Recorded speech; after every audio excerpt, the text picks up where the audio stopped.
முதல்ல இதுவரைக்கும் எந்த ஊடகத்திற்கும் சென்று உங்களுடைய கருத்துக்களை பதியாத பிரதீப் சார் இன்று எங்களுடைய அரங்கத்திற்கு வந்தது எங்களுக்கு ரொம்ப சந்தோஷம். ஏன்னா மக்களுக்கும் உங்களோட சைட்ல இருந்து நீங்க வைக்க போற கருத்துக்கள் மிகவும் முக்கியமானவை. எதற்காக உங்களுடைய ஆதரவு விஜய் பக்கம்? சரி, முதல்ல ஒரு விஷயம் சொல்லி காசுப்படுறேன். இன்னைக்கு தளபதி விஜய் நான் திரும்ப சொன்னது திமுக ஒரு தீய சக்தி.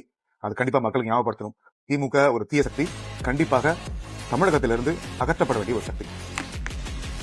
விஜய் நான் நிறைய விஷயம் பேசுறாரு, பட் அவருக்கு அரசியலுக்கு வரணுன்ற அவசியம் ஒன்றும் பெருசா கிடையாது. மக்கள் எதுவும் ஒண்ணு இருந்துச்சு, ஆக்சுவலா எடுத்து போட்டு நல்லா பண்ணிட்டு இருக்கோம், நல்லா பண்றோம். ஆனா அரசியல் ஏன் அவசியமாகுதுன்னா, இந்த மாதிரி தவறான நபர்களும் தவறான கட்சிகளும் ஆட்சியில் இருக்கும் போது அதை அகற்றத்துக்கு நிச்சயமா ஒரு புதிய போர்ஸ் தேவைப்படுது. இருக்கிற மற்ற கட்சிகளை நம்பலாம்னு சொல்லி பார்த்தா ஒத்த சீட்டுக்கு ஒரு 2 சீட்டுக்கு ஆசைப்பட்டு வெளியே கருத்து மட்டும் நிறைய சொல்லிட்டு, ஆனா ஒண்ணு திமுகவோட இல்ல அதிமுகவை கூட்டணி சேர்ந்துட்டு இப்படித்தான் நடந்துட்டு இருக்காங்க. அப்போ ஒரு மாற்று அரசியல் கண்டிப்பா வேணும் அப்படின்னா ஒரு மாற்று அரசியல் கண்டிப்பா வேணும். அந்த மாற்று அரசியலை தமிழகத்துக்கு தருவதற்காக, புதிய அரசியலை தமிழகத்துக்கு தருவதற்காக விஜய் அரசியல் வந்திருக்காரு.